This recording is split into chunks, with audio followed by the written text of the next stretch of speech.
السلام علیکم ورحمۃ اللہ وبرکاتہ۔ معزز سامعین کرام، الحمدللہ آج ہمارے درمیان دو مہمان خصوصی موجود ہیں۔ ایک تقریباً انٹرنیشنل لیول کے ہیں اور ایک ہندوستانی لیول کے ایک مولانا ہمارے درمیان موجود ہیں۔ انشاءاللہ آج ہم ان کے خیالات سے مستفید ہوں گے۔ الحمدللہ رب العالمین، والصلاۃ والسلام علی رسول الکریم وعلی آلہ واصحابہ اجمعین والعاقبۃ للمتقین۔ سب سے پہلے میں چاہوں گا عزیزم طلحہ سے تلاوت قرآن صاحب سے آغاز کریں اور اس کے بعد انشاءاللہ مولانا خلیل الرحمان چشتی صاحب کا تعارف ڈاکٹر جسیم صاحب کریں گے اور مولانا زین الدین قاسمی صاحب کا تعارف انشاءاللہ میں کروں گا۔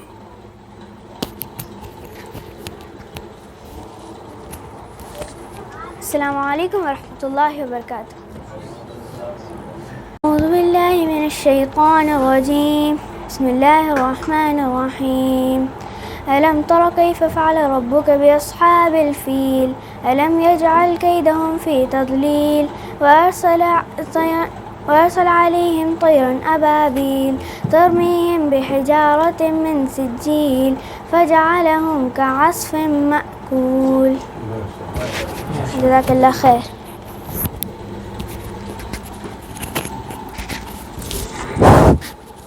خلیل الرحمان چشتی صاحب کا تعلق حیدرآباد سے ہے۔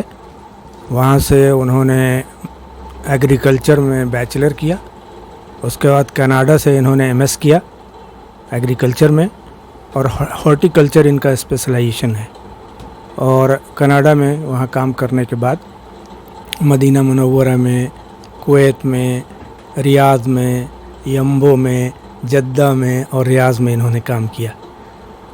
بنیادی طور سے یہ مفسر بھی ہیں، محدث بھی ہیں، ادیب بھی ہیں، شاعر بھی ہیں، اور دنیا کے جتنے اسلامک سینٹر ہیں وہاں سے ان کے بلاوے آتے رہتے ہیں، اور تقریباً انہوں نے امریکہ اور یورپ کے بہت سے شہروں کا، کینیڈا میں تو رہے ہی ہیں، اور ابھی حال ہی میں آسٹریلیا کے مختلف شہروں کے مختلف جو اسلامک سینٹر ہیں وہاں سے ان کو دعوت ملی تھی اور وہاں یہ دعوت کا کام کرنے کے لیے گئے ہوئے تھے۔ وہاں سے اسلام آباد گئے اور اسلام آباد سے پھر یہاں آئے ہیں۔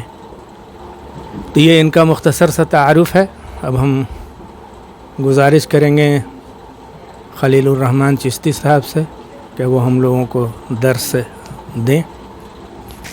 اس سے پہلے کہ آپ اپنی تذکیر فرمائیں، میں دوسرے مہمان خصوصی ہمارے مولانا زین الدین قاسمی صاحب جو مغربی بنگال سے تشریف لائے ہیں اور جماعت کے جو ہے وہاں کے شورا کے ممبر بھی ہیں، اور آپ وہاں کے ایک جامعۃ الانصار کے نام سے ایک مدرسہ چلایا جاتا ہے بنات کا، اس کے مینیجنگ ڈائریکٹر ہیں، اور آپ کا جو مولانا جو تشریف فرما ہیں وہ جو ہے وہاں سے دیوبند سے عالم فاضل کیے، وہاں سے پھر 2 سال جو ہے بدر الدین صاحب آسام کے ان کے ٹریننگ میں رہے، بی اے کیے، پھر ایم اے اردو سے کیے۔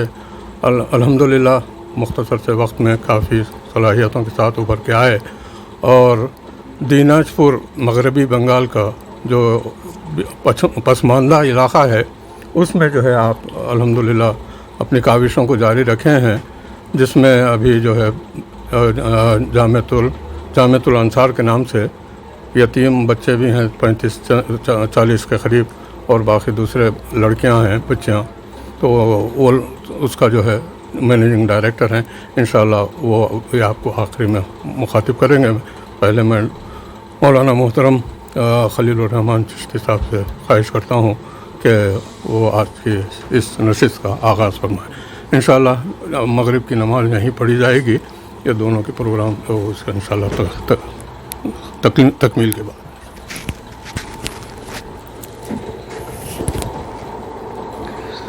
الحمدللہ رب العالمین والصلاة والسلام علی سید المرسلین وعلی آلہ وصحبہ اجمعین۔ عموماً جب تعارف کیا جاتا ہے تو اس میں بہت زیادہ غلو ہوتا ہے۔ اللہ تعالیٰ نے قرآن مجید میں فرمایا لا تغلو، غلو مت کرو۔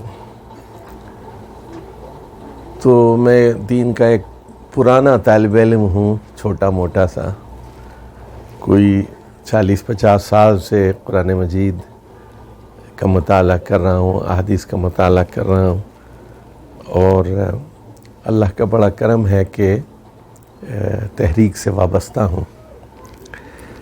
قرآن مجید کی ایک سورت ہے سورت لقمان، آپ جانتے ہیں، اور یہ ایک مکی سورت ہے جو ہجرت حبشہ سے پہلے نازل ہوئی تھی،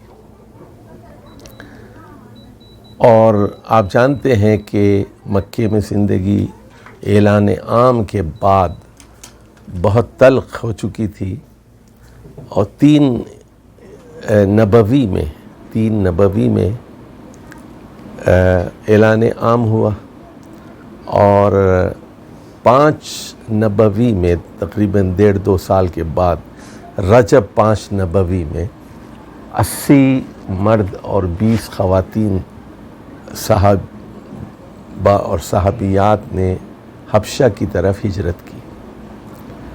تو اس صورت کے اندر اس کا پس منظر آپ کو معلوم اگر ہو جائے تو اس کا فہم اور اس کے مضامین آپ کے لیے آسان ہو جائیں گے۔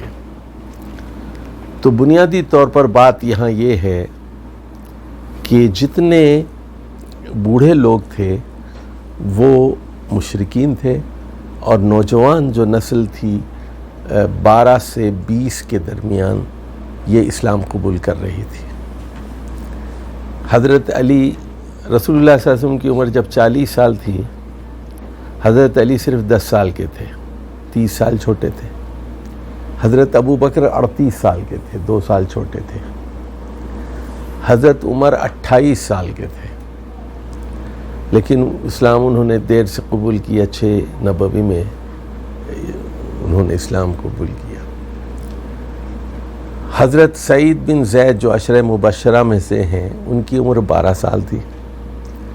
عبد الرحمن بن عوف 17 سال کے تھے۔ سعد بن ابی وقاص بھی 17 سال کے تھے۔ حضرت زبیر جو عشرہ مبشرہ میں سے ہیں وہ بھی 16 سال کے تھے۔ طلحہ بن عبید اللہ بھی 16 سال کے تھے۔ تو یہ 16-17 سال ہی کے سارے نوجوان تھے، اور بھی جتنے آپ دیکھیں، عمار بن یاسر ہیں اور مصعب بن عمیر ہیں، یہ سب نوجوان تھے۔ تو یہاں یہ بات بتائی جا رہی ہے اس صورت کے اندر، جیسا کہ آگے جا کے آپ دیکھیں گے یہ بات کہی گئی کہ یا ایھا الناس اتقوا ربکم، لوگوں اپنے رب کا تقوی اختیار کرو، واخشوا یوما، اور اس دن سے ڈرو، لا یجزی والد عن ولدہ ولا مولود هو جاز عن والدہ شیئا، جب کوئی والد اپنے بیٹے کی طرف سے جزا نہیں دے سکے گا، بدلہ نہیں دے سکے گا، اور بیٹا والد کی طرف سے اور والد بیٹے کی طرف سے، یعنی مطلب یہاں صاف بتا دیا گیا کہ خاندان کی بنیاد پر، نسب کی بنیاد پر جنت اور دوزخ کا استحقاق نہیں ہے، بلکہ اس کا دار و مدار ایمان اور کفر پر ہے، اور ایمان اچھے اعمال اور برے اعمال پر اس کا انحصار ہے۔ تو یہاں ابتدا میں کچھ دلیلیں آئی ہیں، اس کے بعد توحید کی، پھر اللہ تعالیٰ ایک سوال کرتا ہے۔ یہ دیکھیے آیت ہے، آیت نمبر 14 ہے، 11 ہے، معاف کیجیے، سورہ لقمان کی آیت نمبر 11 ہے۔ اعوذ باللہ من الشیطان الرجیم، بسم اللہ الرحمن الرحیم۔ ھذا خلق اللہ، یہ ہے اللہ کی تخلیق، یعنی یہ آسمان اور یہ زمین اور یہ پہاڑ، اور اس میں تمام جانوروں کو اس نے پھیلا دیا۔ 7 بر اعظم ہیں، دنیا کے اتنے ملک ہیں، ہر جگہ جانور پھیلا دیے، بکریاں اور گائے اور بیل اور اونٹ اور مچھلیاں اور پرندے اور کبوتر اور تیتر بٹیر، تو ہر بر اعظم کے اندر دابہ کو پھیلا دیا، اور آسمان سے بارشیں برسائیں، اس سے جو ہے طرح طرح کے نباتات اگا دیے، سبزیاں اور پھل اور سیریلز، گرینز۔ اس کے بعد اللہ تعالیٰ سوال کرتا ہے ھذا خلق اللہ، یہ ہے اللہ کی تخلیق۔ اب چیلنج کر رہا ہے فَأَرُونِي مَاذَا خَلَقَ الَّذِينَ مِن دُونِهِ، مجھے بتاؤ تو صحیح کہ من دون اللہ نے کیا پیدا کیا ہے۔ کیا آدم نے کچھ پیدا کیا ہے، کچھ نوح نے، کچھ موسیٰ نے، کچھ عیسیٰ نے، کچھ محمد صلی اللہ علیہ وسلم نے کچھ پیدا کیا ہے؟ کوئی مکھی، کوئی مچھر، کوئی چاند، کوئی سورج، کوئی ستارہ، یہ اللہ کی تخلیق ہے۔ ایک چونٹی بھی پیدا کی ہے تو بتاؤ، کسی رام نے، کسی کرشن نے، جن کی آپ پوجا کرتے ہیں، جن سے مدد مانگتے ہیں، کسی کو خدائی میں شریک کر لیا، کسی کو خدا کا بیٹا بنا دیا آپ نے، اور کسی کو خدا کی بیوی بنا دیا، تو اور ان سے حاجات طلب کرتے ہیں، تو ھذا خلق اللہ، اللہ نے یہ کائنات بنائی ہے، بتاؤ تو صحیح من دون اللہ نے کیا پیدا کیا ہے۔ بل الظالمون فی ضلال مبین، بلکہ صحیح بات یہ ہے کہ یہ ظالم اور یہ مشرک جو اللہ کے ساتھ شرک کرتے ہیں، یہ دور کی گمراہی میں مبتلا ہے۔ دیکھیے، گمراہی ایک نزدیک کی ہوتی ہے، ایک چھوٹی ہوتی ہے، ایک دور کی ہوتی ہے۔ شرک جو ہے یہ دور کی گمراہی ہے، یعنی دنیا کا سب سے پاگل آدمی جو ہوتا ہے وہ مشرک ہوتا ہے، یعنی شرک کے لیے لا برہان لہ بھی، اس کے لیے کوئی دلیل نہیں ہے شرک کے لیے۔ سب سے احمق آدمی، سب سے سٹوپڈ آدمی جو ہوتا ہے نا، وہ مشرک ہوتا ہے، جو کئی خداؤں پر یقین رکھتا ہے۔ نہ یہ عقل میں آنے والی بات ہے، نہ مشاہدے میں آنے والی بات ہے، نہ تجربے سے اس کو ثابت کیا جا سکتا ہے، نہ فلسفے سے، نہ منطق سے، نہ سائنس سے، یعنی شرک کے لیے کوئی دلیل ہی نہیں ہے۔ اب اس کے بعد یہ حضرت لقمان کا قصہ آ رہا ہے۔ حضرت لقمان کے بارے میں بہت ساری باتیں کہی گئی ہیں۔ ایک تو یہ کہ یہ یمن کے بادشاہ کے بیٹے تھے یا بادشاہ تھے۔ دوسری بات یہ کہی گئی کہ یہ قوم مدین سے تھے، حضرت شعیب کے علاقے تبوک یہاں جیسے یہاں شمال میں شہر، تو وہاں کے لوگوں میں سے تھے۔ بعض لوگوں نے کہا کہ نہیں، یہ جنوبی مصر یا شمالی سوڈان کے علاقے نوبہ کے رہنے والے تھے۔ بہرحال جو بھی تھے یہ، اور جہاں کے بھی تھے، تو ان کی باتیں عربوں میں بہت پھیل چکی تھی، اور بچہ بچہ ان کے نام سے واقف تھا۔ ان کے اقوال اور ان کی باتیں ضرب المثل کی طرح عربوں میں عام تھیں۔ تو اسی حوالے سے پھر یہاں اللہ سبحانہ و تعالیٰ نے مناسب سمجھا کہ لوگوں کی تذکیر کی جائے۔ فرمایا گیا وَلَقَدْ آتَيْنَا لُقْمَانَ الْحِكْمَةَ أَنِ اشْكُرْ لِلَّهِ، بلا شبہ ہم نے لقمان کو حکمت سے نوازا تھا۔ حضرت لقمان نبی نہیں تھے، لیکن بہرحال انہیں حکمت عطا کی گئی تھی۔ اللہ خود کہہ رہا ہے کہ ہم نے آتینا لقمان الحکمہ، اور حکمت میں، دانش میں سب سے اہم بات یہ تھی ان اشکر للہ، اللہ کا شکر ادا کرو، اللہ کا شکر ادا کرو، سب سے اہم بات ہے۔ اور دیکھیے، یہ شکر ہی سے توحید کا راستہ ملتا ہے۔ توحید کے راستے پر انسان کیسے گامزن ہو سکتا ہے؟ وہ شکر کے ذریعے سے، اس کی نعمتوں کا اعتراف ہو اور زبان پر شکر کے جذبات اور الفاظ ہوں، تو پھر بات بنتی ہے، آدمی صحیح راستہ پا لیتا ہے۔ اور فرمایا وَمَن يَشْكُرْ فَإِنَّمَا يَشْكُرُ لِنَفْسِهِ، کہ جو آدمی شکر کرتا ہے وہ اپنا آپ کا بھلا کرتا ہے۔ وَمَن كَفَرَ، اور جو ناشکری کرتا ہے فَإِنَّ اللَّهَ غَنِيٌّ حَمِيدٌ، تو اللہ تعالیٰ تو غنی ہے، یعنی وہ اس کو کسی کی ضرورت نہیں ہے، حمید ہے، یعنی وہ ہے ہی قابل تعریف، اس کو کسی تعریف کی ضرورت نہیں ہے، اس کو کسی پیسے کی یا مدد کی ضرورت نہیں ہے، وہ اپنی ذات میں غنی بھی ہے اور اپنی ذات میں حمید بھی ہے۔ دیکھیے شکر کی ضد کفر ہے اور کفر کی ضد شکر ہے۔ بعض جسیم بھائی، اچھا یہ بتائیے آپ میں سے کتنے لوگوں نے میری کتاب نظم جلی کا مطالعہ کیا ہے؟ نظم جلی آپ نے کیا؟ اچھا، تو آپ تمام تحریکی لوگ ہیں، تو میرا ایک چھوٹا سا گناہ ہے، قرآنی صورتوں کا نظم جلی، قرآن کی پوری 114 صورتوں کا نظم میں نے اس میں بیان کیا ہے اور اشارے کیے ہیں عقل مند آدمی کے لیے کہ سورت کا مرکزی مضمون کیا ہے، سورت کا تانا بانا کیا ہے۔ انگریزی میں بھی یہ چھپ چکی ہے کتاب میکرو اسٹرکچر آف قرآنک سوراز کے نام سے، تو ادھر ادھر دیکھ لیں۔ تو مجھے بڑی کل خوشی ہوئی کہ میں وہاں حرم میں بیٹھا ہوا تھا، تو ایک صاحب وہاں دور پہ نماز پڑھ رہے تھے، تو 2-4 دوست ملنے کے لیے آ گئے، تو وہ صاحب غور سے باتیں سنتے رہے میری، پھر آ کے ہمارے حلقے میں شامل ہو گئے۔ تو ان لوگوں نے پوچھا آپ جانتے ہیں انہیں؟ تو کہنے لگے ہاں ان کی کتاب ہم نے پڑھی ہے قرآنی صورتوں کا نظم جلی، اور یہاں اسلامی یونیورسٹی سے وہ ماسٹر کر رہے ہیں فرق میں۔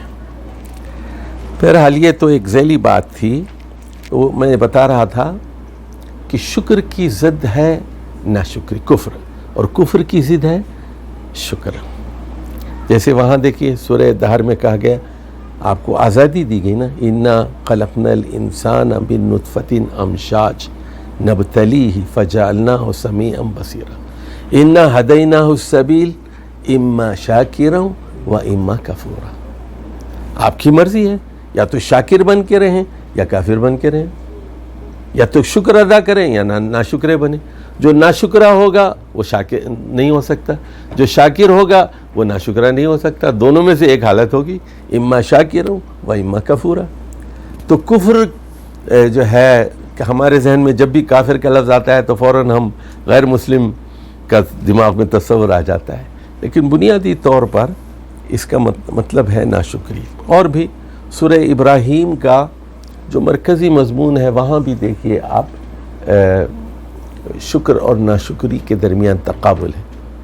جائیے قرآن مجید کھولیے، آج کل چھٹی کا دن ہے نا، کل ہفتے کا دن ہے، اور سورہ ابراہیم میں دیکھ لیجئے کہاں کہاں کفر کا ذکر ہوا ہے، کہاں کہاں شکر کا ذکر ہوا۔ اسی طرح سورۃ النحل کے آخر میں بھی آپ دیکھ لیجئے وہاں بھی شکر اور ناشکری کی بات ہوئی۔ تو یہ ایک بنیادی چیز ہے۔ اور اس کے بعد وَإِذْ قَالَ لُقْمَانُ لِابْنِهِ وَهُوَ يَعِظُهُ يَا بُنَيَّ لَا تُشْرِكْ بِاللَّهِ، اور یاد کرو وہ وقت جب حضرت لقمان اپنے بیٹے سے کہہ رہے تھے اے میرے پیارے بیٹے، یا بنیہ، تصغیر استعمال ہوئی ہے اور یہاں التفات کے لیے ہے، توجہ کے لیے ہے۔ بیٹا کہنے کے بطور ہے یا بنیہ، جیسے ہم لوگ کہتے ہیں نا بیٹیا، اور پیار سے اس طرح جو میرے پیارے بیٹے۔ لا تشرک باللہ، اللہ کے ساتھ شرک مت کرو، ان الشرک لظلم عظیم، سب سے بڑا ظلم وہ شرک ہے۔ ان الشرک لظلم عظیم۔ اور یاد رکھیے کہ ہر گناہ معاف ہو سکتا ہے لیکن شرک معاف نہیں ہوگا۔ ان اللہ لا یغفر ان یشرک بہ وَيَغْفِرُ مَا دُونَ ذَلِكَ لِمَن يَشَاءُ، اللہ شرک کو معاف نہیں کرے گا، اس کے علاوہ جتنے گناہ ہیں سب معاف ہو سکتے ہیں۔ بخاری اور مسلم کی مشہور روایت ہے، رسول اللہ صلی اللہ علیہ وسلم نے فرمایا حضرت ابو ذر غفاری سے کہ من قال لا الہ الا اللہ مخلصا دخل الجنہ، جو اخلاص کے ساتھ سچے دل کے ساتھ لا الہ الا اللہ کہے گا وہ جنت میں جائے گا۔ ابو ذر نے حیرت سے پوچھا ان زنا و سرق، چاہے وہ زنا کرے چاہے وہ چوری کرے؟ فرمایا ان زنا و سرق۔ اب دوسری مرتبہ حیرت ہوئی ابو ذر کو، دوبارہ پوچھا ان زنا و سرق؟ فرمایا ان زنا و سرق۔ تیسری مرتبہ پوچھا ان زنا و سرق، چاہے زنا کرے چاہے چوری کرے تب بھی وہ جنت میں جائے گا؟ فرمایا علی رغم انفی ابی ذر ان زنا و سرق، چاہے ابو ذر کا اتنا اصرار ہو، ابو ذر کی ناک خاک آلود ہو جائے، ابو ذر کی بے عزتی ہو اس میں، لیکن حقیقت یہ ہے کہ اللہ تعالیٰ زانی کو بھی معاف کر سکتا ہے اور سارق کو بھی معاف کر سکتا ہے، شرک معاف نہیں ہوتا۔ تو دیکھیے اسلام کے اندر یہ ایک بنیادی چیز ہے جس کا ادراک بہت ضروری ہے۔ اب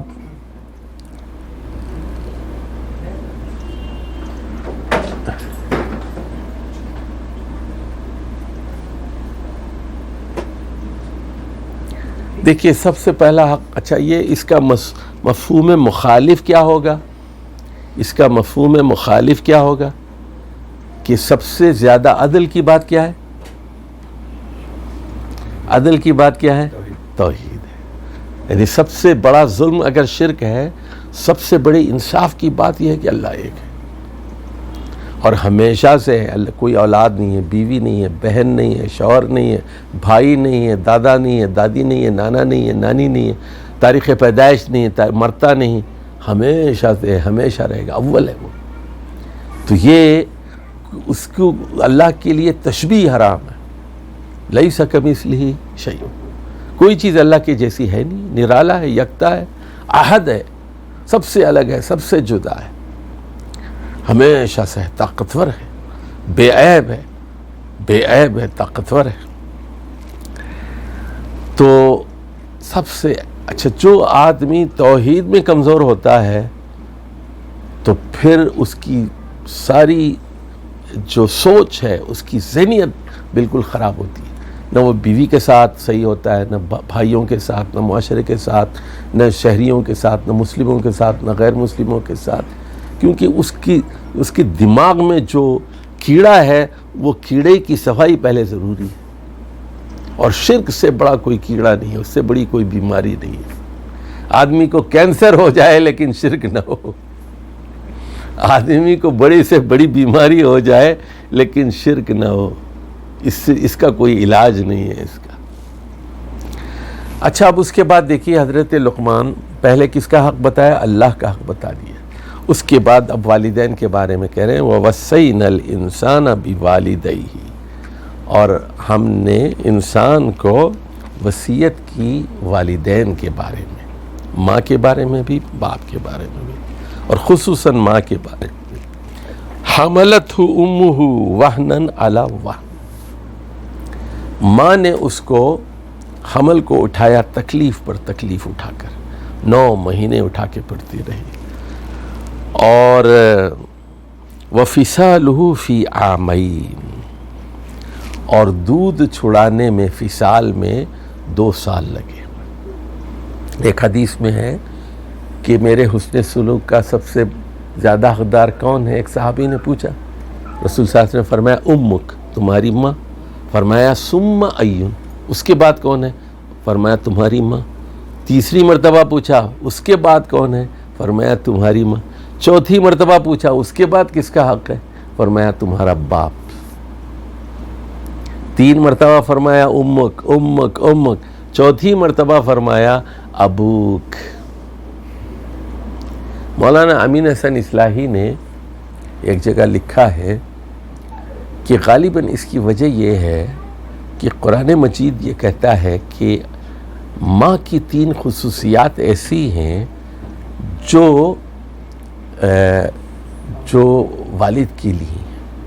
نمبر 1، یہ تینوں کا ذکر قرآن میں ہوا، ایک تو وہ 9 مہینے حمل اٹھا کر پھرتی ہے، نمبر 2 دوسری جگہ ہے وہاں سورہ احقاف میں وَدَعَتْهُ كُرْهًا، اور تکلیف سے جنتی ہے، اور نمبر 3 یہ کہ 2 سال تک دودھ پلاتی ہے، دودھ پلاتی ہے. اور مرد کے حصے میں یہ سعادت نہیں آئی. میں ایک لطیفہ آپ کو سنا دوں. 1979 میں میرے ہاں پہلا لڑکا پیدا ہوا اور میری بیوی 18-19 سال کی تھی، میں 25 سال کا تھا، 26 سال کا، اور ہمارا پہلا بچہ تھا. میری بیوی نے صبح 4 بجے کہا چلیے ہاسپٹل. میں کینیڈا میں بیوی کو لے کے گیا وہاں، تو میری بیوی کہنے لگی کہ یہاں کوئی نہیں ہے، ماں باپ رشتہ دار کوئی نہیں ہے، آپ میرے ساتھ رہیں. اور لڑکی تھی 18-19 سال کی. تو اب اس نے میرے دونوں ہاتھ پکڑ لیے. تو وہ لیٹی ہوئی تھی اور وہ ڈاکٹرز عورتیں وغیرہ ساری، میں وہ میرے دونوں ہاتھ مضبوطی سے پکڑے ہوئے، میں کھڑا ہوا ہوں سرانے. اور اس کے بعد ہوا یہ کہ اس کے بعد یہ ہوا ہے کہ میں بے ہوش ہو گیا. اور وہاں جو لوگ تھے وہ ڈاکٹر وغیرہ، وہ مجھے لے کے دوسرے کمرے میں لے جا کے لٹایا انہوں نے. تو مرد کی تو یہ حیثیت، یہ اوقات ہے کہ وہ تکلیف کو دیکھ بھی نہیں سکتا، وہ دیکھ بھی نہیں سکتا. اچھا جی، اس کے بعد فرمایا انشکر لی ولی والدیک الی المصیر. میرا شکر بھی ادا کرو اور والدین کا شکر بھی ادا کرو، اور یاد رکھو الی المصیر، میری طرف لوٹنا ہے، میری طرف ہی لوٹنا ہے. یعنی کیا مطلب ہے؟ دیکھیے یہاں اب تیسری بات جو حضرت لقمان بتا رہے ہیں،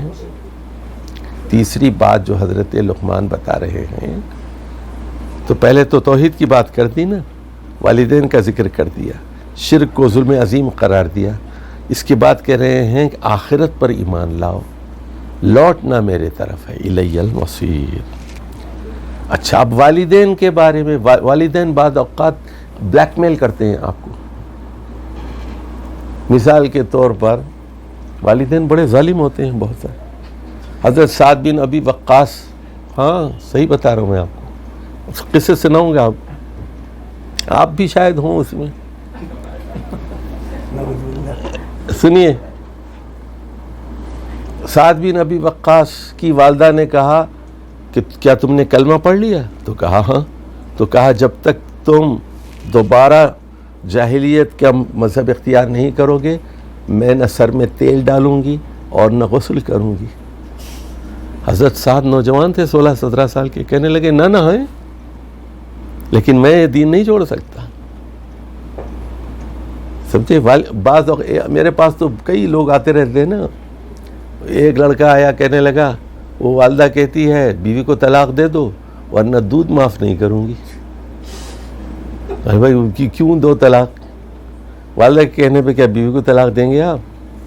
دیکھیں گے کہ بیوی کوئی کیا، یعنی کوئی نافرمانی کر رہی ہے، غلط کر رہی ہے، بد زبان ہے، آوارہ ہے، بلا وجہ بیوی کو طلاق دے دیں آپ؟ یعنی اچھا، اسی طرح میں آپ جو ہے ویزا آ گیا سعودی عرب کا آپ کے، جاؤ اجمیر شریف پہ جا کے چادر چڑھا کے آؤ، وہ سالار کے مزار پہ چلے جاؤ. تو یہ والدین بھی کہتے ہیں، یہ ماں باپ بھی کہتے ہیں، یہ اس طرح کے دباؤ ڈالتے ہیں آپ کو. لیکن سنیے قرآن کیا کہہ رہا ہے، وَإِن جَاهَدَاكَ عَلَىٰ أَن تُشْرِكَ بِي مَا لَيْسَ لَكَ بِهِ عِلْمٌ فَلَا تُطِعْهُمَا. اگر وہ آپ کو شرک پر مجبور کرے، فَلَا تُطِعْهُمَا، ان کی اطاعت بالکل نہ کرنا، نہ باپ کی کرنا نہ ماں کی کرنا. حدیث میں آتا ہے انما الطاعۃ فی المعروف لا طاعۃ فی المعصیہ. دوسری روایت میں ہے لا طاعۃ لمخلوق فی معصیۃ الخالق. خالق کی نافرمانی میں کسی مخلوق کی اطاعت نہیں ہو سکتی. نہ باپ کی ہو سکتی ہے، نہ شوہر کی ہو سکتی ہے، نہ باس کی ہو سکتی ہے، نہ حکمران کی ہو سکتی ہے، نہ وزیر اعظم کی ہو سکتی ہے، نہ مودی کی ہو سکتی ہے، کسی کی نہیں ہو سکتی.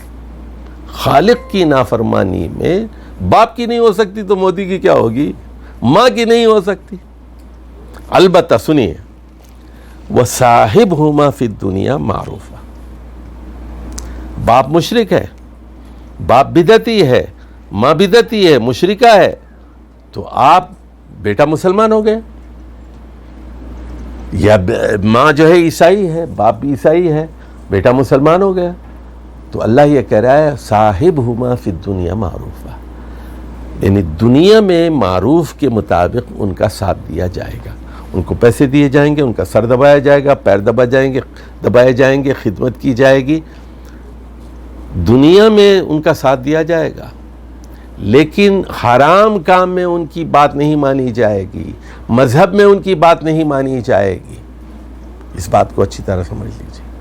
یہ دیکھیے ذرا غور سے سنیے، یہ قرآن وہی قرآن ہے جو ادب سکھاتا ہے والدین کا، وَبِالْوَالِدَيْنِ احسانا، اور قرآن کہتا ہے وَلَا تَقُلْ لَهُمَا اُف، ان کو اف بھی نہ کہو، وَلَا تَنْهَرْهُمَا، والدین کو جھڑکو مت، وَقُلْ لَهُمَا قَوْلًا كَرِيمًا، اور ان سے شریفانہ زبان میں گفتگو کرو، دھیمے لہجے میں بات کرو.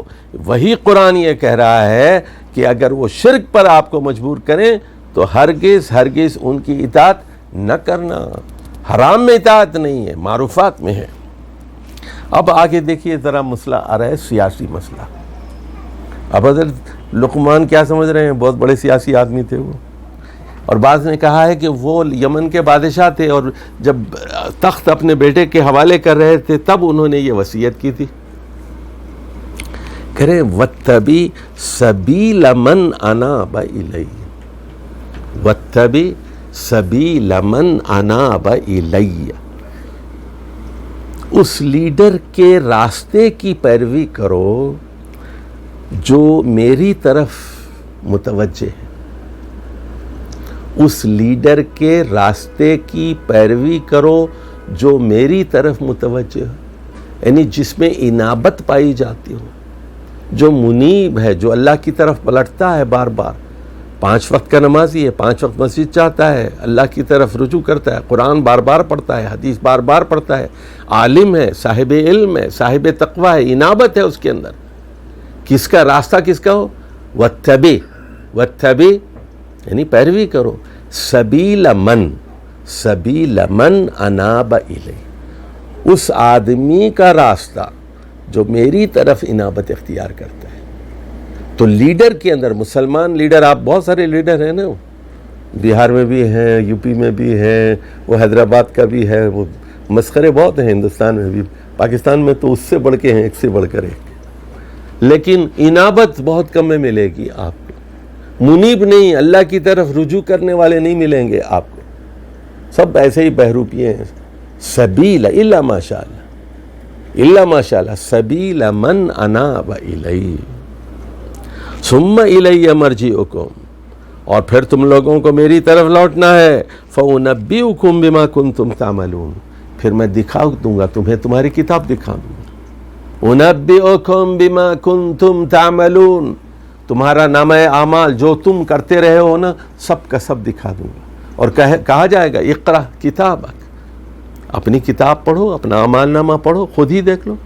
انسان جب دیکھے گا نامہ اعمال کہے گا مالی ھذا الکتاب لا یغادر صغیرۃ ولا کبیرۃ الا احصاها، عجیب کتاب ہے، اس میں تو ہر چیز درج ہے، چھوٹی سے چھوٹی اور بڑی سے بڑی چیز درج ہے.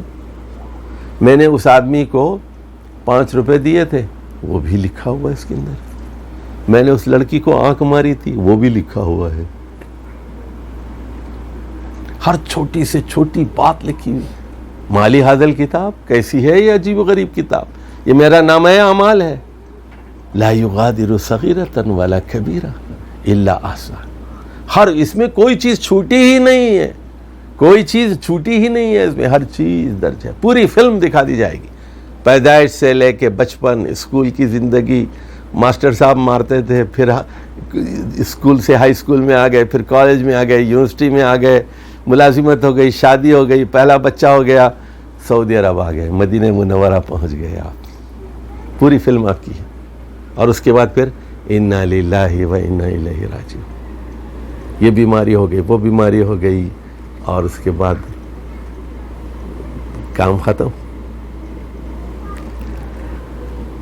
فَأُنَبِّئُكُمْ بِمَا كُنْتُمْ تَعْمَلُونَ. اچھا دیکھیے اب ذرا ایک مشکل مضمون ہے، حضرت لقمان اس کو سمجھاتے ہیں کس طرح توحید. دیکھیے ایک توحید علم ہے اور ایک توحید اختیار ہے یا توحید قدرت ہے. توحید علم کا مطلب یہ ہے کہ اللہ کے پاس ایسا علم ہے جو کسی پیغمبر، کسی فرشتے، کسی مخلوق کے پاس نہیں ہے. مکمل علم ہے، 100% علم ہے. فرشتوں کا علم بھی ناقص ہوتا ہے. سنیے، فرشتوں کے پاس بھی 100% علم نہیں ہوتا. انہوں نے کہا تھا لا علم لنا الا ما علمتنا، ہم تو اتنا ہی جانتے ہیں جتنا تو نے سکھایا ہے. ان کا علم بھی ناقص ہوتا ہے. پیغمبروں کا علم بھی ناقص. رسول اللہ صلی اللہ علیہ وسلم نے حضرت عثمان کو بھیج دیا وہاں. مکے سے گئے، صلح حدیبیہ کے موقع پر انہوں نے راستے میں روک دیا. افواہ اڑ گئی کہ حضرت عثمان شہید ہو گئے. بیعت رضوان لے لی اس پر، لیکن پتہ چلا وہ خبر جھوٹی ہے. اسی طرح یعنی بہت سارے پیغمبروں کا قرآن میں ذکر ہے، ان کے پاس علم نہیں ہوتا تھا. جب تک کہ اللہ وحی کے ذریعے اطلاع نہ دے ان کے پاس علم نہیں ہوتا. ان کے پاس پیغمبروں کا علم بھی ناقص، فرشتوں کا بھی ناقص، سب کا. اللہ کے پاس مکمل علم ہے. اچھا، دوسری چیز کہ پیغمبروں کے پاس بھی طاقت نہیں ہوتی.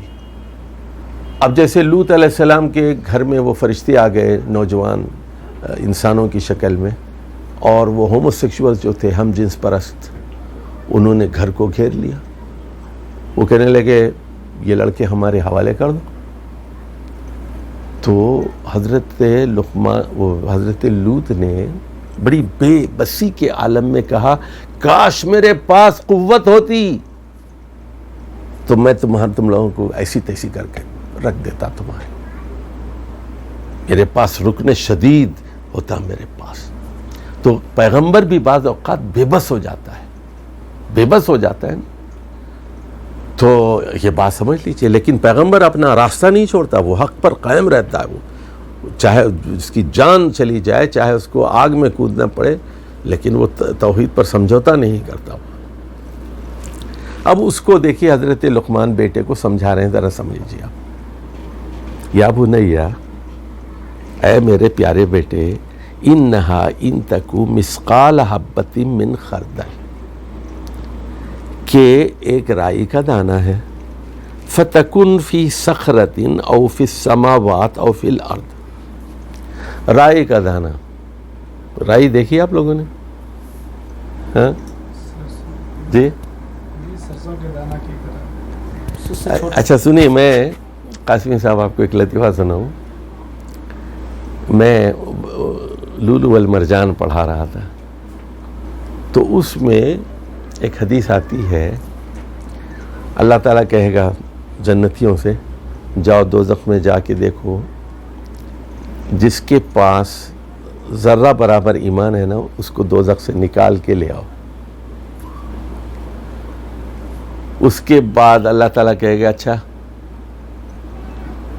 اس سے بھی رائی، اس سے بھی ذرے سے بھی چھوٹا اگر تھوڑا سا ایمان ہے تو ان کو لے کے آؤ. وہ تیسری مرتبہ کہے گا اچھا جاؤ رائی کے برابر جس کا ایمان ہے نا، رائی کے برابر وہ لے کے آؤ. اس کے بعد حدیث میں ہے ادنا خرد حبۃ من خردل. اچھا، تو میں درس دے رہا تھا نا، تو اوپر خواتین بیٹھی ہوئی تھی. تو گھر کی جو خاتون تھی نا، بڑی تیز خاتون تھی بڑی.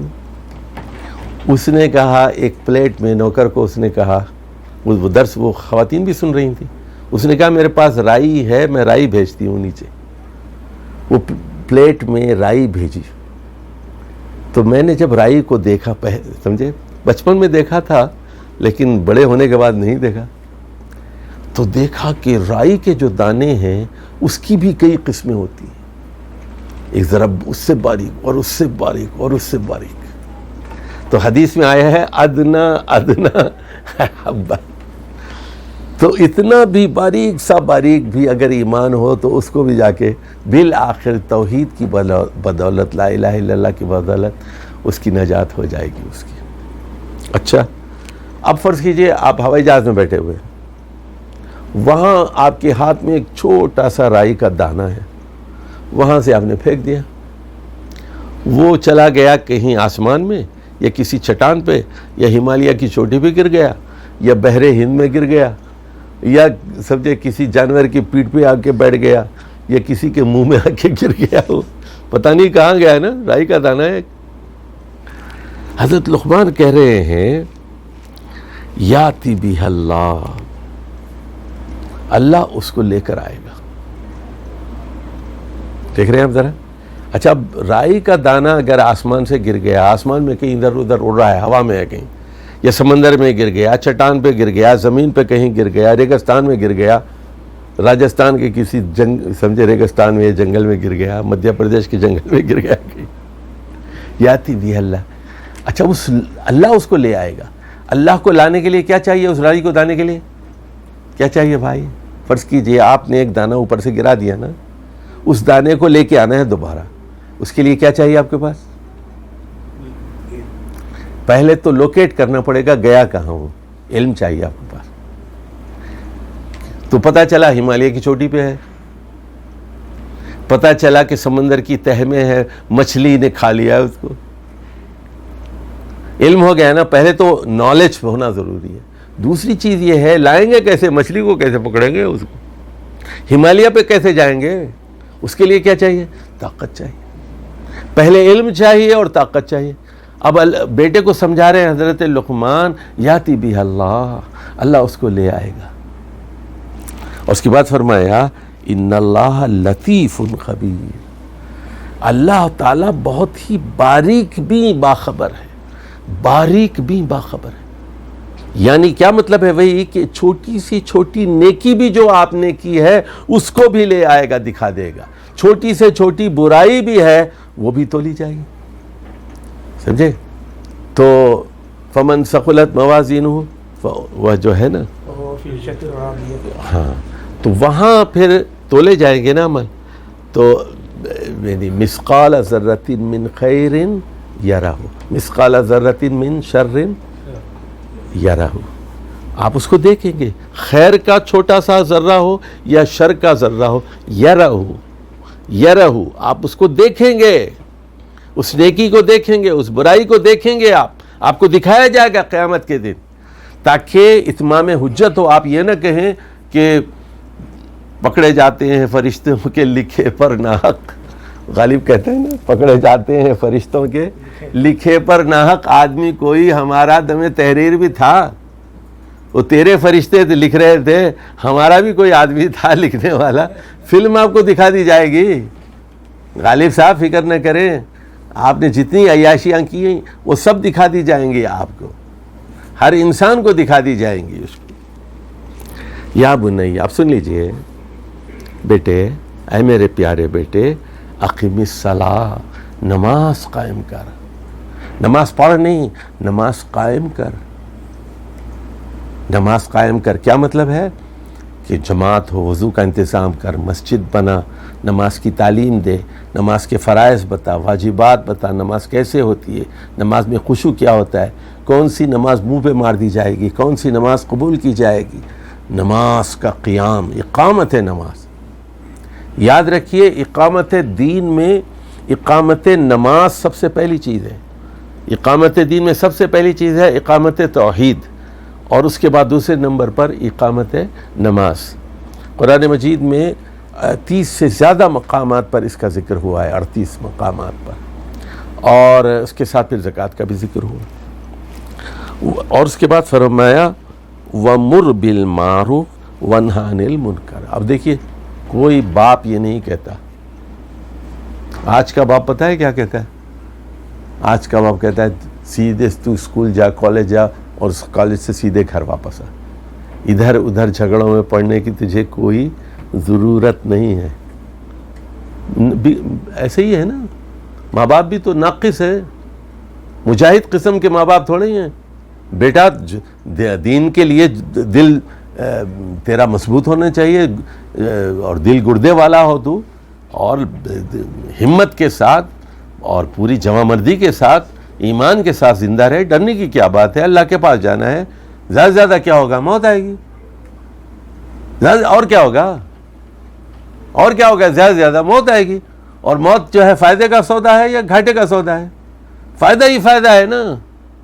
ڈرنے کی کیا بات ہے؟ مسلمان یاد رکھیے کبھی ڈرپوک نہیں ہوتا، مسلمان کبھی نامرد نہیں ہوتا. برے سے برے حالات میں بھی نہ وہ حوصلہ کھوتا ہے نہ ہمت کھوتا ہے، اور وہ حکمت کے ساتھ بات اپنی ضرور کہے گا، بات اپنی ضرور کہے گا. دیکھیے وہ کہہ رہے ہیں 4 باتیں ہیں، سنیے آپ. پہلی بات یہ ہے کہ نماز قائم کر اور نیکی، مر بالمعروف، نیکی کا حکم دے. اور نمبر 3 ونہا عن المنکر، برائی سے روک. دوسرا بچے شراب پی رہے ہیں، کہنے کی بری بات ہے. ڈیٹنگ کر رہے ہیں، لڑکیاں ان کے ساتھ گھوم رہے ہیں، کہ روک اس کو، نہیں بری بات ہے. شادی کرو، شادی سے پہلے یہ تم لوگ کیا کر رہے ہو؟ یہ فلمیں دیکھ کے پورا معاشرہ تم نے تباہ کر دیا ہے، برباد کر دیا ہے. تو خدا کے لیے اللہ سے ڈرو تم. اس کا نتیجہ پھر کیا ہوتا ہے؟ یہ گینگ ریپس اور یہ اور وہ، ہر طرف اباحیت آپ دیکھ رہے ہیں، وائلنس. یہ فلمیں جو ہے آپ کو، نوجوانوں کو تباہ کر کے رکھ دیتی ہیں فلمیں. تشدد کہاں سے آتا ہے؟ یہ جو ہے زنا کا بازار کیسے گرم ہوتا ہے؟ یہیں سے تو ہوتا ہے، ساری ٹریننگ ہوتی ہے اس میں. اور اس کے بعد فرمایا وَاصْبِرْ عَلَىٰ مَا أَصَابَكَ. ادھر دیکھیے بیٹے، جب تو نیکی کا حکم دے گا، برائی سے روکے گا، نتیجہ کیا ہوگا؟ نتیجہ کیا ہوگا؟ کہ مخالفت ہوگی، اس پر تو ڈٹے رہنا. وَاصْبِرْ کا مطلب ہے جھکنا نہیں، دبنا نہیں اور کمپرومائز نہیں کرنا، ڈٹے رہے. وَاصْبِرْ کا مطلب ہے ڈٹے رہو. وَاصْبِرْ عَلَىٰ مَا أَصَابَكَ، تکلیفوں کو سہنا اور برداشت کرنا، اور جیل کو برداشت کرنا، مخالفت کو برداشت کرنا، اور تشدد کو برداشت کرنا. وَاصْبِرْ عَلَىٰ مَا أَصَابَكَ، یہ تو ہو کے رہے گا. دیکھیے کوئی باپ اس سے بہتر نصیحت نہیں کر سکتا. اور اس کی بات فرمایا اِنَّ ذَلِكَ مِنْ عَزْمِ الْأُمُورِ، یہ لیکن حوصلے کے کام ہے، یہ نامردوں کا کام نہیں ہے. مولانا مودودی کا وہ جملہ یاد ہے نا، کون سا؟ وہ جو تنقیحات میں انہوں نے لکھا ہے کہ یہ شریعت نامردوں کے لیے نازل نہیں ہوگی. یعنی سود حرام. سود کے بارے میں ہمارے بہت سارے علماء، دیوبند کے بھی ایک عالم صاحب تھے، وہ بڑے عالم تھے، تو انہوں نے یہ کہہ دیا تھا کہ یہ دارالحرب ہے، اس لیے سود یہاں پہ جائز ہے، کھاؤ مزے سے.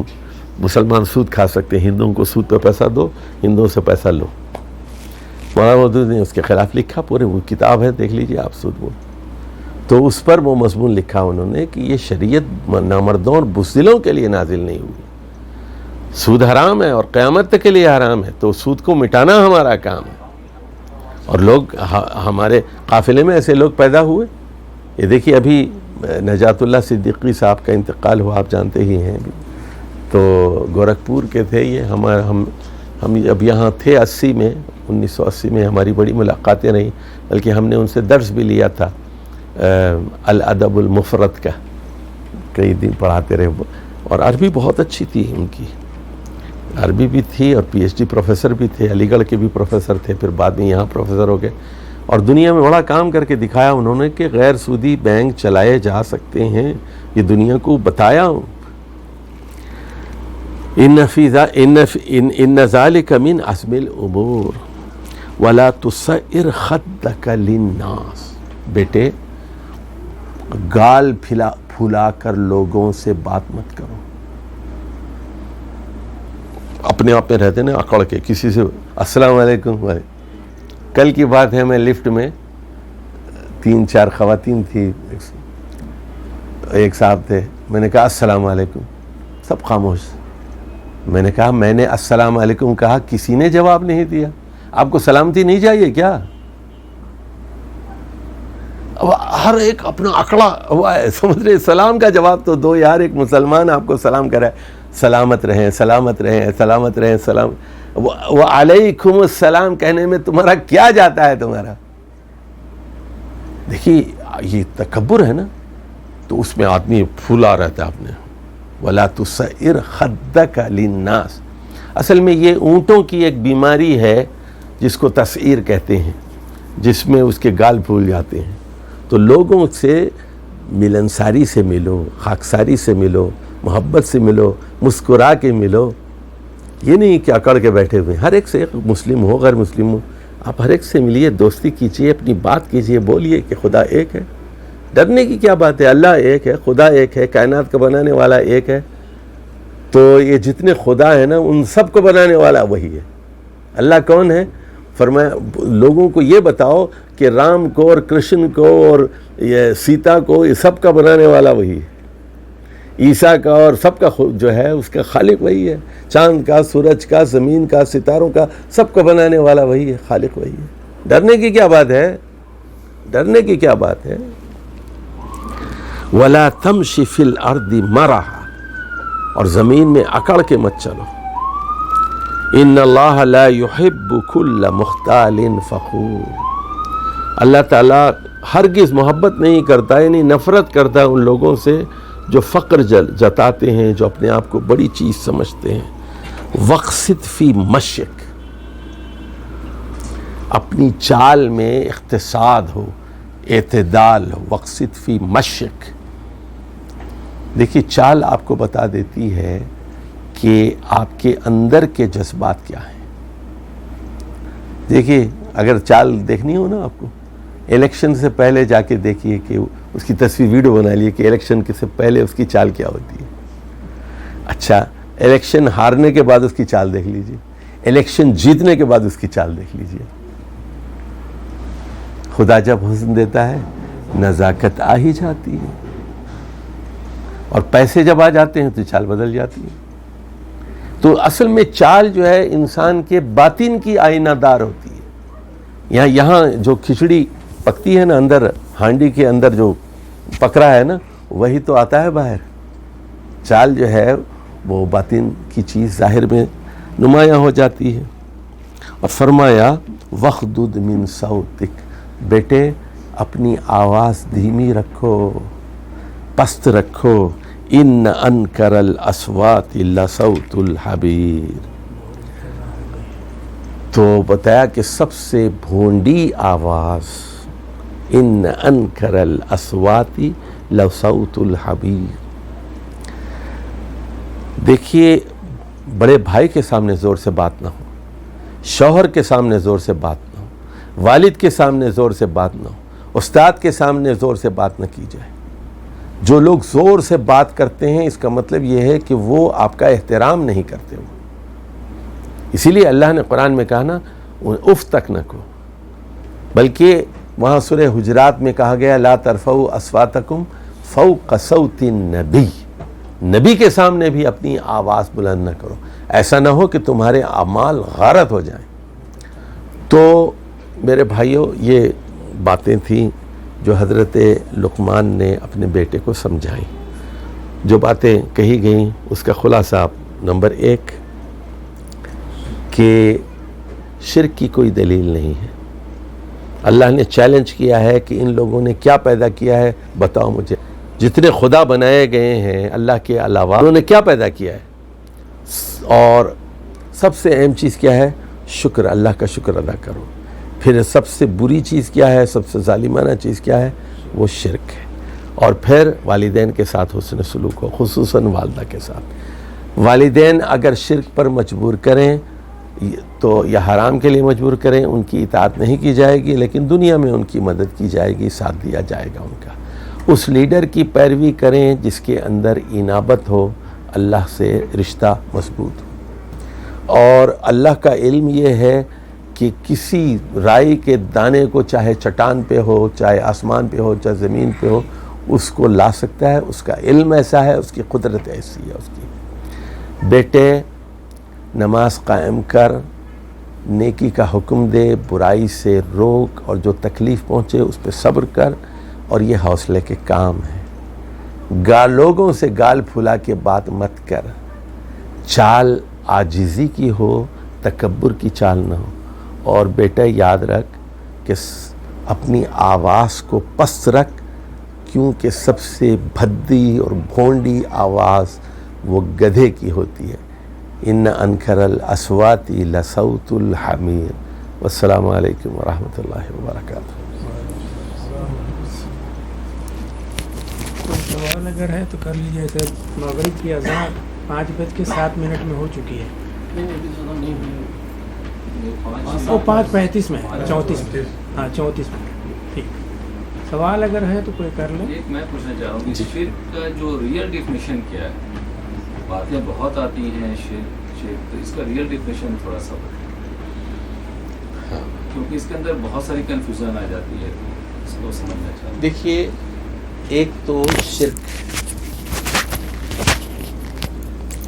شاداب بھائی نے سوال کیا ہے، جمیل بھائی نے سوال یہ کیا ہے کہ شرک کی تعریف کیا ہے.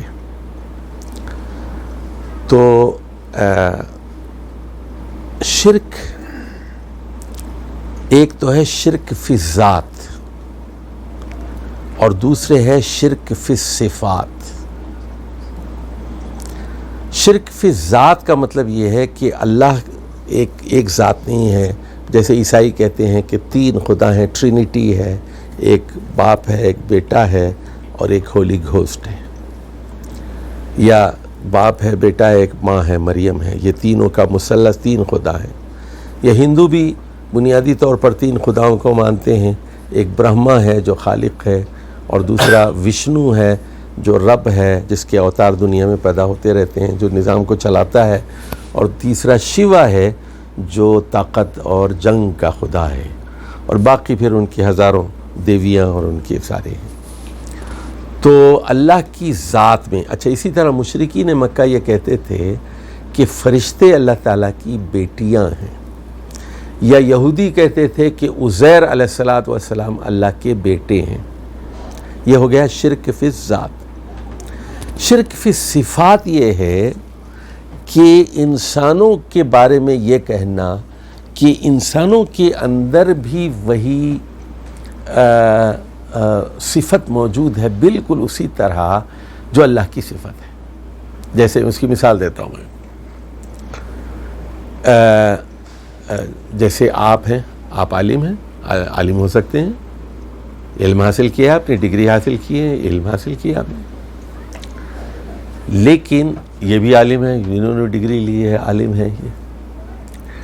لیکن کیا ان کا علم مکمل ہے؟ کیا آپ کا علم مکمل ہے؟ نہیں ہے.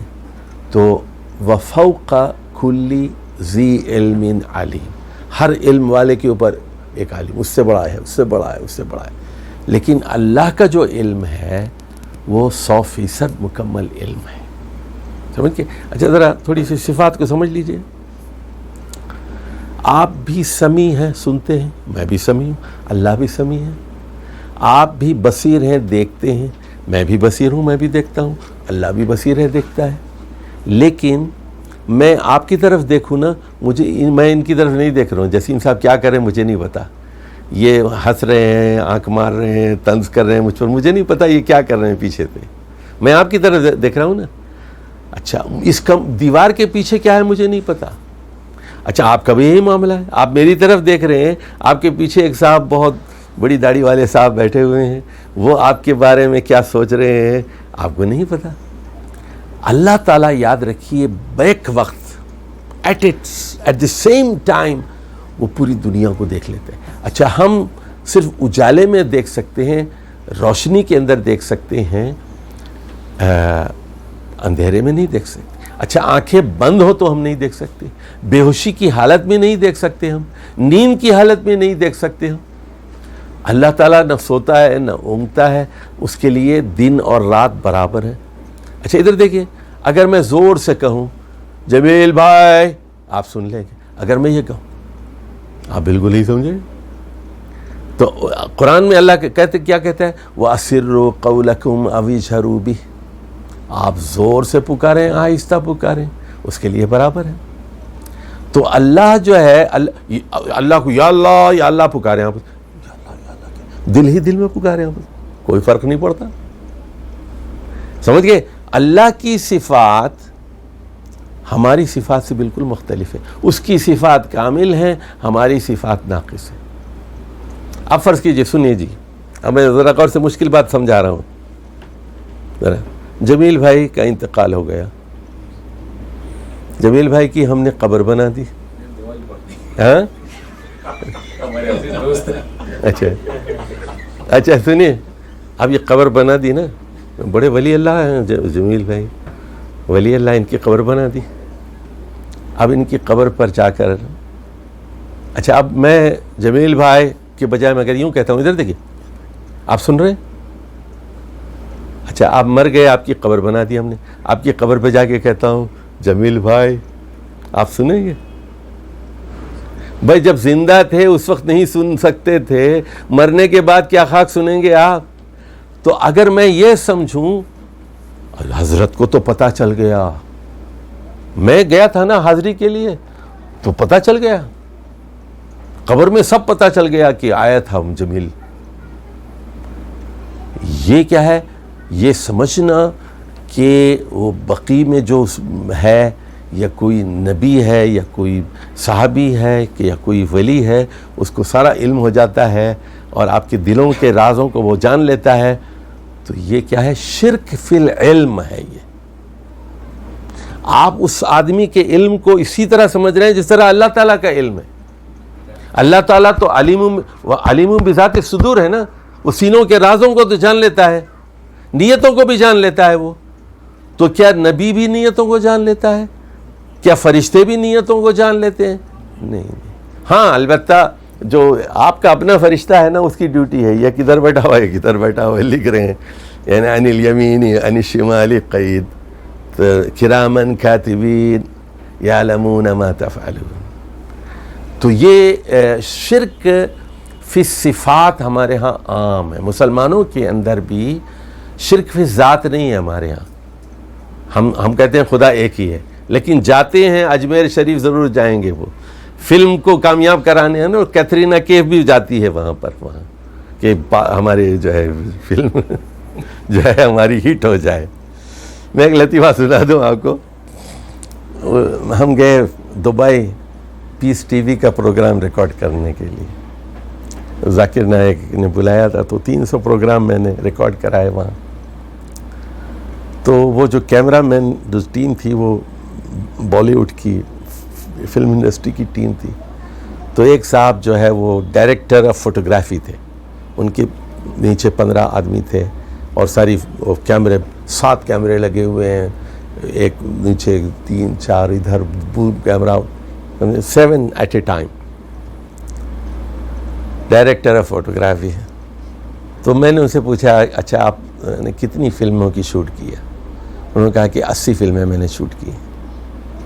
اچھا, تو میں نے کہا تو کوئی ہٹ بھی ہوئی ہے؟ تو کہنے لگے نہیں, آپ ذرا دعا فرمائیے. تو میں نے کہا یار میری دعائیں تمہاری فلموں کے ہٹ ہونے کے لیے. میرا سوال یہ ہے کہ آپ نے کہا کہ مکمل کرنا جی ہو گیا. ہاں جی جی. ہمارا سوال یہ ہے کہ آپ نے کہا کہ قالوا لا الہ الا اللہ فدخل الجنہ, ٹھیک ہے, صحیح حدیث ہے, لیکن یہ بار بار جہاں بھی اللہ کے انعامات کا تذکرہ آیا ہے آمنوا وعملوا الصالحات, تو اس میں کیا تطبیق ہے؟ دیکھیے ایک بات ذرا ذہن میں رکھ لیجئے,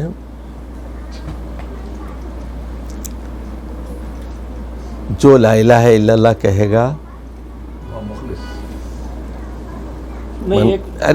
سنیں نہیں مخلصاً بھی تو ہے, سچے دل سے لا الہ الا اللہ سنیے دخل الجنہ جائے گا, لیکن الٹیمیٹلی جائے گا, سزا بھگت کے جائے گا نا. یعنی جیسے مثال کے طور پر ایک آدمی جائیداد کی تقسیم صحیح نہیں کرتا, سورہ نساء کی آیت نمبر 11 12 13 14, جائیداد کی تقسیم نہیں کرتا, ایک بیٹے کو دیتا ہے ایک بیٹے کو نہیں دیتا, مار کے کھا جاتا ہے, ایک بھائی کو محروم کر دیتا ہے, بہن کو محروم کر دیتا ہے. تو اللہ نے کہا تلک حدود اللہ, یہ اللہ کی حدیں ہیں جو اس کے میں, تو جو ظلم کرے گا ہم اس کو دوزخ میں داخل کریں گے. اچھا دیکھیے, یا ایھا الذین آمنوا لا تاکلوا اموالکم بینکم بالباطل, مسلمانوں آپس میں ایک دوسرے کا مال باطل طریقے سے مت کھاؤ. ومن یفعل ذلک عدوانا وظلما فسوف نصلیہ نارا, فسوف نصلیہ نارا, جو باطل طریقے سے ایک دوسرے کا مال کھائیں گے ہم ان کو آگ میں داخل کریں گے. فسوف, کس سے خطاب ہو رہا ہے؟ یا ایھا الذین آمنوا سے ہو رہا ہے. تو مسلمان بھی دوزخ میں جائیں گے، کلمہ گو بھی دوزخ میں جائیں گے، لیکن الٹیمیٹلی بالآخر لا الہ الا اللہ کی وجہ سے بالکل جل کے کوئلہ ہو چکے ہوں گے بالکل، تو وہاں سے نکالے جائیں گے۔ میں نے کہا نا ایک موقع پر 500,000 سال کے بعد پتہ نہیں اللہ ہی جانتا ہے، جنتیوں سے اللہ تعالیٰ کہے گا جاؤ دوزخ میں جو تمہارے جانے والے ہیں نا، اتنا ایمان بھی ہے، اتنا رائی برابر، ان کو نکال کے لے آؤ۔ اس میں جو ہے دیکھیے ایک انسان 70-80 سال گزار جاتے ہیں، بہت غلطی کرتی ہے، اب مرنے کا عمر ہو گیا، اس پورا معاملہ اور ٹھیک تو نہیں کر سکتا، اس کے ہاتھ میں نہیں ہے۔ اچھا نہیں، اللہ تعالیٰ سے معافی مانگے گا، معاف کر بھی دے گا اللہ تعالیٰ۔ اچھا اس میں بھی ایک اصول ہے، ذرا سنیے، میری کتاب ہے آخرت کے بارے میں، اس کے 22 اصول، وہ 22 اصول پڑھ لیں تو تھوڑی بات سمجھ میں آتی ہے۔ اس میں ایک یہ ہے، بخاری کی حدیث ہے کہ انما الاعمال بالخواتیم، انما الاعمال بالخواتیم۔ اچھا ایک آدمی 60 سال تک 70 سال تک برے کام کرتا ہے، لیکن آخری ہفتہ ایمان کا گزارتا ہے، وہ اللہ اس کو جنت ہے۔ آخری اعمال کی بڑی اہمیت ہے۔ اور سنیے، ایک آدمی 60 سال جو ہے وہ نیکی کے گزارتا ہے اور آخر میں جا کے کفر پہ موت ہوتی ہے۔ اچھا اور دوسری چیز سنیے، اعمال کو تولا جائے گا، ٹوٹل دیکھے جائیں گے نا آپ کے، یعنی وہ جو ہے نہیں یوم یکون الناس کالفراش المبثوث فتکون الجبال کالعہن المنشود فاما من ثقلت موازین، کہ موازین وہ بھاری ہو گئے، فہو فی عیشۃ راضیہ، کس چیز سے بھاری ہو گئے؟ نیک اعمال زیادہ ہو گئے اس میں برائیوں کے مقابل میں۔ فرض کیجئے 1 کروڑ برائیاں ہیں اور 50 کروڑ نیکیاں ہیں، 50 کروڑ اور 1 کروڑ کا مقابلہ ہے نا، تو نیکیاں بھاری ہو گئیں، فہو فی عیشۃ راضیہ۔ وَأَمَّا مَنْ خَفَّتْ مَوَازِینُهُ، لیکن نیکیاں کم ہیں برائیاں زیادہ ہیں، تو پھر